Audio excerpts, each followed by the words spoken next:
तमाम हाफिज़ के आने वाले एपिसोड बहुत ही ज़्यादा इंटरेस्टिंग होने वाले हैं। जिस तरह से जवार दिखाया जा रहा है, बड़ी जुस्तजू के साथ पारस को ढूंढने की कोशिश कर रहा है। जिस तरह वो पारस को ढूंढ रहा है, इस तरह तो शायद बेजाद साहब भी उसको ढूंढ नहीं रहे हैं। जवार हर तरह से कोशिश कर रहा है, उसकी फ्रेंड्स के नंबर, उसकी बाहर से जितनी भी कॉल्स आ रही हैं, जो भी उसके फ्रेंड्स के नंबर हैं, सब पे कॉल कर रहा है, कॉल ट्रेस करवाई जा रही है। इस तरह तो बेजाद साहब ने भी उसको ढूंढने की कोशिश नहीं की और आखिरकार जवार इसमें कामयाब भी हो जाएगा और पारस तक पहुँच जाएगा।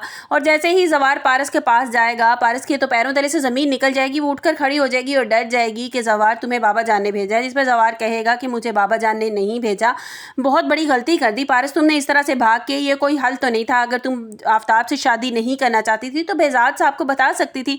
जिस पर पारस कहेगी कि मैंने बाबा जान को बहुत समझाने की कोशिश की लेकिन उन्होंने मेरी एक नहीं सुनी, उन्हें तो बस ये है कि मेरी आफ्ताब से जल्दी शादी हो जाए। जिस पर जवार कहता है कि तुम्हें चलो मेरे साथ घर चलना होगा। बेजाद साहब बहुत ज़्यादा परेशान है। जिस पर पारस हाथ अपना छुड़वा लेगी और कहेगी कि नहीं जवार, मैं उस घर में अभी वापस नहीं जाना चाहती, मैं अपनी खाला जान के पास जाना चाहती हूँ। जिस पर जवार कहता है कि नहीं, ये बेवकूफ़ी मत करो पारस, तुम्हें मेरे साथ चलना है और बेजाद साहब से जाकर माफ़ी मांगनी है। वो बहुत ज़्यादा टेंशन में है, बहुत ज़्यादा परेशान है।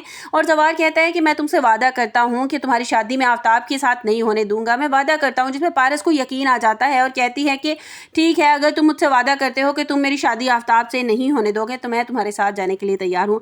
जिस पर जवार पारस का हाथ थामता है और उसे घर ले जाता है। जैसे ही घर की दहलीज पर कदम रखता है जवार और पारस, तो बेजाद साहब के तो जैसे होश ही उड़ जाते हैं। वो उन्हें फ़ौरन आफ्ताब की वो बात याद आ जाती है कि हो ना हो पारस जवार के साथ हैं। वो आगे बढ़ते हैं और वहाँ पे आफ्ताब भी साथ होता है और वो आफ्ताब फ़ौरन बेजाद साहब से कहता है मैंने आपसे नहीं कहा था कि पारस सिर्फ़ और सिर्फ जवार के पास है और जवार ने इसको छुपा कर रखा था। आपको बड़ा यकीन था ना जवार पर, और अब देख लें कि आपका यकीन आपकी आंखों के सामने टूट रहा है। जिस पर जवार आगे बढ़ेगा और बेजाद साहब के सामने आकर खड़ा हो जाएगा और पारस आगे बढ़कर अपने बाप के गले लग जाएगी। जिस पर बेजाद साहब उसे खुद से दूर करेंगे और कहेंगे कि पारस, ये क्या तरीका है, तुम्हें इस तरह भाग कर क्यों चली गई थी, तुम्हें इस बात का अंदाज़ा भी है कि मुझे कितनी टेंशन थी इस बात की। जिस पर पारस मुँह झुका लेगी और अपने बाप से कहेगी कि बाबा जान, ये सब कुछ बस मेरी गलती थी, मुझसे हो गया क्योंकि मैं आफ्ताब से शादी नहीं करना चाहती। जिस पर आफ्ताब की आंखें तो फटी रह जाएंगी और जवार और बेजाद साहब जवार से कहेंगे कि ये तुम्हारे कब्ज़े में थी, तुम्हारे पास थी तो तुमने मुझे बताया क्यों नहीं। जिस पर पारस कहेगी कि बाबा जान, इसमें जवार का कोई कसूर नहीं है, मैं जवार के पास नहीं थी। जो तो हैरानगी और तजस्सुस से बेजाद साहब उससे पूछेंगे पारस से कि पारस आखिर तुम कहाँ थी। तो पारस जवाब देगी कि बाबा जान, मेरी जो बचपन की आया थी मैं उसके पास थी और वो मुझे अपने पास रखना नहीं चाहते थे, मैंने उन्हें बहुत ज़्यादा फोर्स किया, वो आपसे बहुत ज़्यादा डर रहे थे तो इस वजह से मैं उन्हीं के पास थी। तो जवार आगे बढ़ेगा और कहेगा कि बेजाद साहब, अगर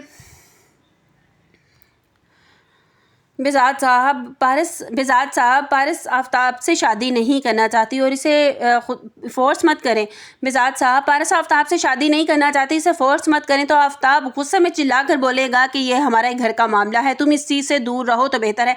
जिस पर बेजाद जो है वो खामोश करवाएगा आफ्ताब को और कहेगा कि खामोश हो जाओ, आज फिर तुमने जवार इसको दोबारा मेरे सामने ला कर खड़ा कर दिया है, पारस को मेरे सामने ले आए हो, इसकी जान बचा कर ले आए हो और मैं तुम्हारा बहुत ज़्यादा शुक्रगुजार हूँ। और आज मुझे इस बात की समझ आ गई है कि अगर कोई इसका हिफाजत सही कर सकता है, इसका सही मुहाफिज कोई है, वो सिर्फ तुम हो।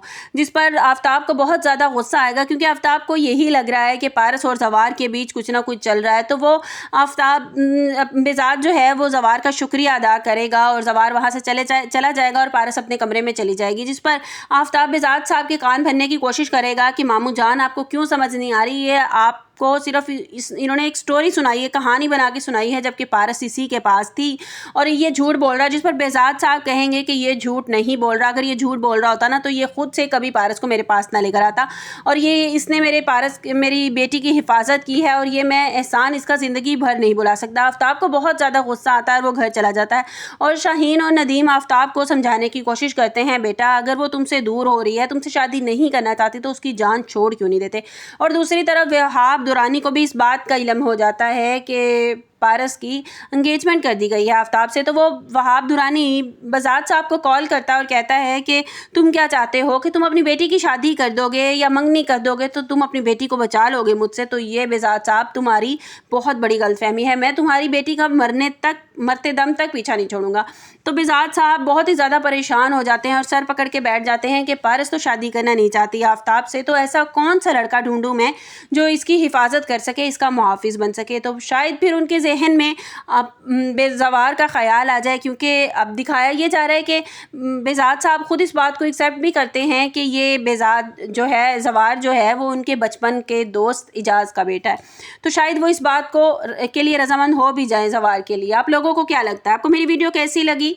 कमेंट्स बॉक्स में अपनी कीमती राय का इज़हार ज़रूर कीजिएगा। और शायद मे बी कि मेरी ये जो प्रेडिक्शन है ये गलत भी हो सकती है, लेकिन जवार जिस जुस्तजू से दिखाया गया ना कि कॉल्स कर रहा है, यहाँ वहाँ कॉल्स कर रहा है और उसको ढूंढने की कोशिश कर रहा है, तो ये पारस तक ज़रूर पहुंच जाएगा, क्योंकि इसको बहुत ज़्यादा ज़हीन और वो दिखाया गया है ड्रामे में, तो ये बहुत जल्द पहुंच भी जाएगा पारस तक। आपको मेरी वीडियो कैसी लगी कमेंट्स बॉक्स में अपनी कीमती राय का इज़हार ज़रूर कीजिएगा। मिलते हैं एक नई वीडियो के साथ, अपना बहुत सा ख्याल रखिएगा। अल्लाह हाफिज़।